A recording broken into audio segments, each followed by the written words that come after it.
What's your favorite video game franchise? Maybe you like a good Mario game. Maybe you're more mature and appreciate Assassin's Creed. Maybe you're a Sonic fan, and if that's the case, whew, that's rough. For me, my favorite franchise is the Legend of Zelda series.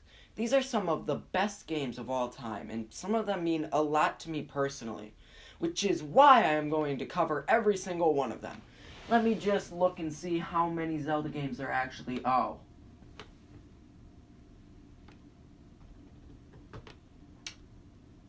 Well, I guess I could just start with the first one. The Legend of Zelda is a 1986 action-adventure game for the NES that was published by Nintendo as a sort of anti-Mario. That game was very linear and had you jumping around to get from one side of the screen to the other. So when this game was being thought up by Shigeru Miyamoto, he wanted to make it different. He took a lot of inspiration from when he was a boy and would go and explore nearby fields, woods, and caves. He wanted to create that same feeling in a video game. You have a large world with secrets around every corner that you can explore to your heart's content. Thus, Zelda was created with non-linearity and puzzles in mind. The game was also designed with the idea of players communicating with each other about their own experiences in the game. Stuff like, hey, if you burn down this bush in this area, you get some rupees, which is an incredibly novel concept and would later be the foundation of another Nintendo series, Animal Crossing. The Legend of Zelda released in America on February 26, 1986 to critical and commercial success, cementing it as one of Nintendo's biggest franchises right next to Mario. But how does it hold up to this day? The story of the game is as follows. When you start the game, you walk into this cave and this old guy gives you a sword. That is it. No, the real story is explained in the manual for the game, which I don't actually own. The manual basically says that Ganon invaded the land of Hyrule one day in search of the Triforce. He managed to steal the Triforce of Power, but the princess of the land, Zelda, got to the Triforce of Wisdom first and destroyed it, and hid the 8 pieces of it in 8 separate dungeons throughout the land. Hence why we, the player, need to go get them. Yeah, no sign of the Triforce of Courage in this game. I guess you just have to take their word for it that the tri in Triforce only means 2. This story works as a simple yet elegant setup for the game. What's annoying is that it's hidden away in the manual for the game, which a lot of players I bet didn't ever read. But whatever, it's time to go on my adventure! Where do I go? Oh, pardon me, I was just consulting the guide.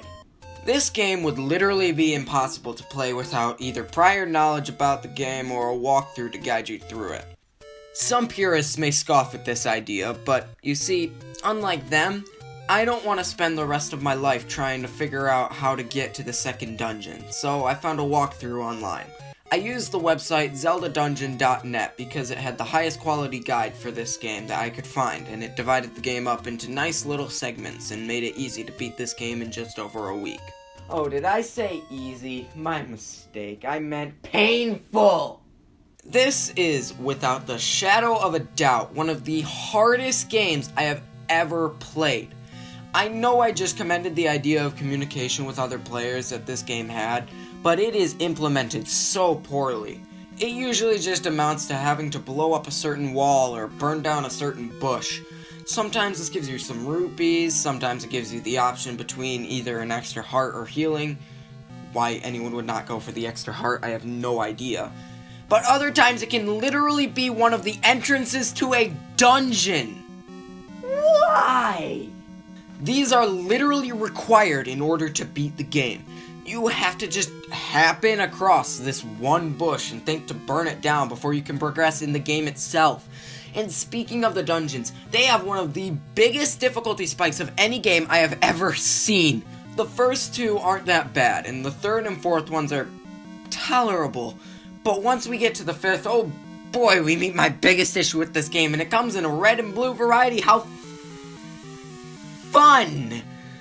These are called Dark Nuts, and if you know some poor soul who dared to play past the 5th dungeon of this game, you can probably say the word Dark Nut next to them and it will give them PTSD. These are the worst enemies in the game.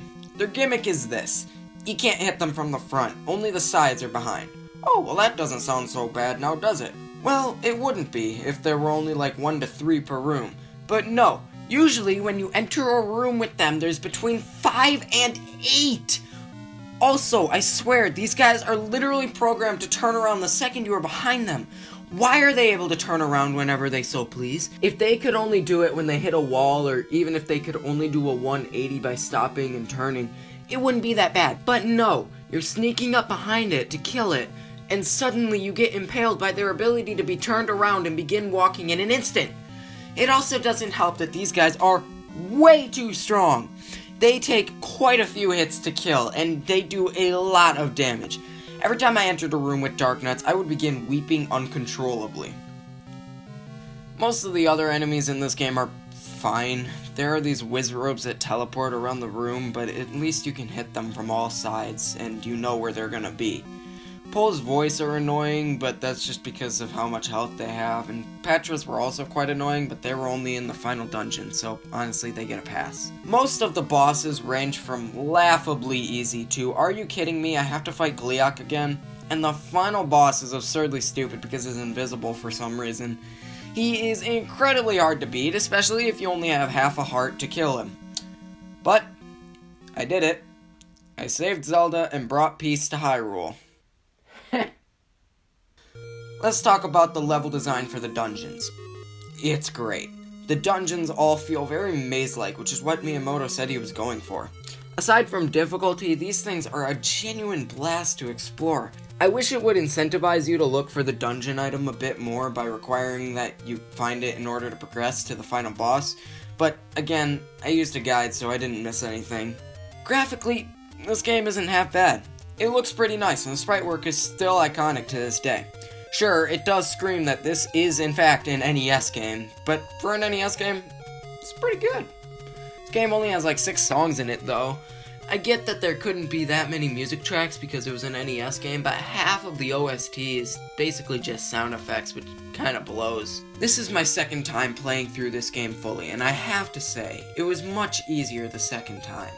Maybe it was because I got better, or maybe it was because I used the D-pad on the Switch controller instead of the stick, but I blazed through this game. The feeling you get after beating this game is incredibly satisfying. This game has its flaws, and it has a lot of them. But when you look past all those flaws and look at the game for what it created, The Legend of Zelda truly is a good game. So, do I recommend that people play this game? No. Look, this is a great game, but anything past the 4th dungeon just becomes absurdly difficult. I would say if you want to try this game out, maybe just because you want to see what the first Zelda game was like or whatever, crack out a walkthrough, use the Switch Online app so you have functions like save slots and rewind, and finally, stop playing past the first few dungeons. Final few dungeons cross the line of difficult and fall into unfair territory.